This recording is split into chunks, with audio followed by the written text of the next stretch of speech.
अंदाज नया, माध्यम नया, पॉलिटिक्स वाला, आओ राजनीति करें। नमस्कार, पॉलिटिक्स वाला पीएम टाइम में एक बार फिर आपका स्वागत है।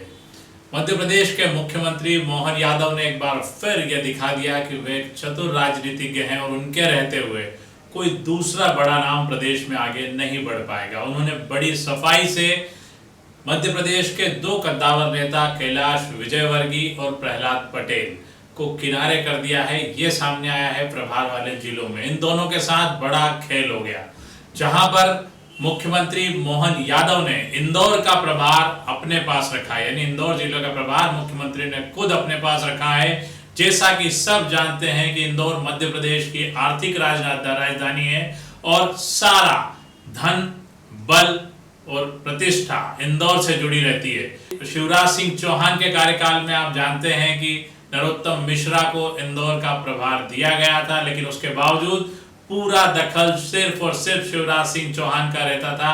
ब्यूरोक्रेसी के जरिए वे खुद ही सत्ता चलाते थे। इस बार मोहन यादव ने खुद अपने पास इंदौर जिले का प्रभार रखा है और साथ ही कैलाश विजयवर्गीय और प्रहलाद पटेल के साथ बड़ा खेल कर दिया गया है। इन दोनों को बेहद छोटे जिले दिए गए हैं, जिनका राजनीतिक महत्व हो सकता है, लेकिन इनके कोई बड़े वजूद नहीं है। बेहद छोटे छोटे जिले इनको दिए गए हैं।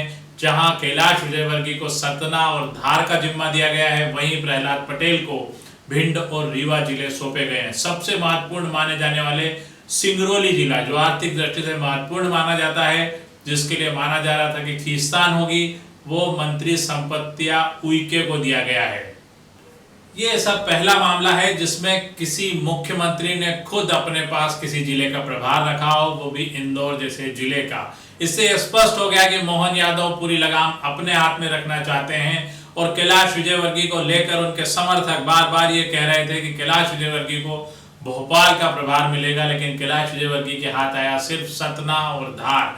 जबकि प्रहलाद पटेल को लेकर भी ये कहा जा रहा था कि वो केंद्रीय मंत्री रहे हैं और मतलब लोकसभा का सांसदी छोड़कर विधायक बने, उन्हें भी बड़ा प्रभार दिया जाएगा, लेकिन उन्हें भी ऐसा कुछ नहीं मिला। इसके साथ ही यह भी स्पष्ट होता है कि कैलाश विजयवर्गीय और प्रहलाद पटेल को लेकर केंद्रीय आला कमान यानी हाई कमान का भी कोई बहुत बड़ा रुख नहीं है। उनके समर्थक चाहे जितने भी नारे लगाते रहे, जब सत्ता बनी तो मुख्यमंत्री ने शपथ ली, तब ये कहा जा रहा था कि कैलाश विजयवर्गीय और प्रहलाद पटेल उप मुख्यमंत्री बनेंगे, लेकिन ऐसा नहीं हुआ। उप मुख्यमंत्री बन गए राजेंद्र शुक्ला और जगदीश देवड़ा। इस बार फिर कैलाश विजयवर्गीय और प्रहलाद पटेल के साथ खेल हो गया। उन्हें बेहद कम महत्वपूर्ण जिलों का प्रभार दिया गया है। अब यह देखना होगा कि आने वाले समय में वे इसको कैसे देखते हैं। साथ ही एक और बड़ी गड़बड़ इस पूरे प्रभार में दिखाई देती है कि इन नेताओं को, इन सभी नेताओं को जो प्रभार दिए गए हैं, वे बड़े ही मतलब अजीब ढंग से बांटे गए हैं। जैसे कि आप देखेंगे कि उनकी दूरी बहुत है, वो प्रभार पे कैसे ध्यान देंगे, ये भी समझ से परे है।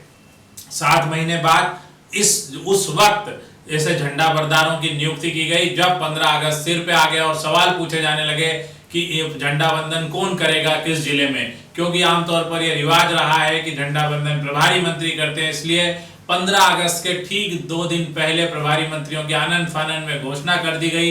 इसमें यह जरूर ध्यान रखा गया कि महत्वपूर्ण जिले किसी और के पास न चले जाएं, लेकिन इस घोषणा में बेहद गड़बड़ है। एक तरफ धार इंदौर से पास में है तो दूसरी तरफ सतना दूसरे सिरे पर है। ऐसा ही भिंड और रीवा के साथ है।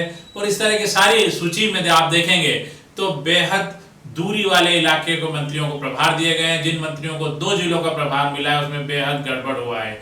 चेतन कश्यप को भोपाल जैसे बड़े राजधानी का प्रभार मिला, यानी एक तरह से ये भी मोहन यादव ही चलाएंगे और सिंगरौली भी मोहन यादव ही चलाएंगे। संपत्तियां उइके को सिंगरौली सौंपकर उन्होंने स्पष्ट कर दिया कि जितने भी महत्वपूर्ण जिले हैं वो मैं ही चलाऊंगा।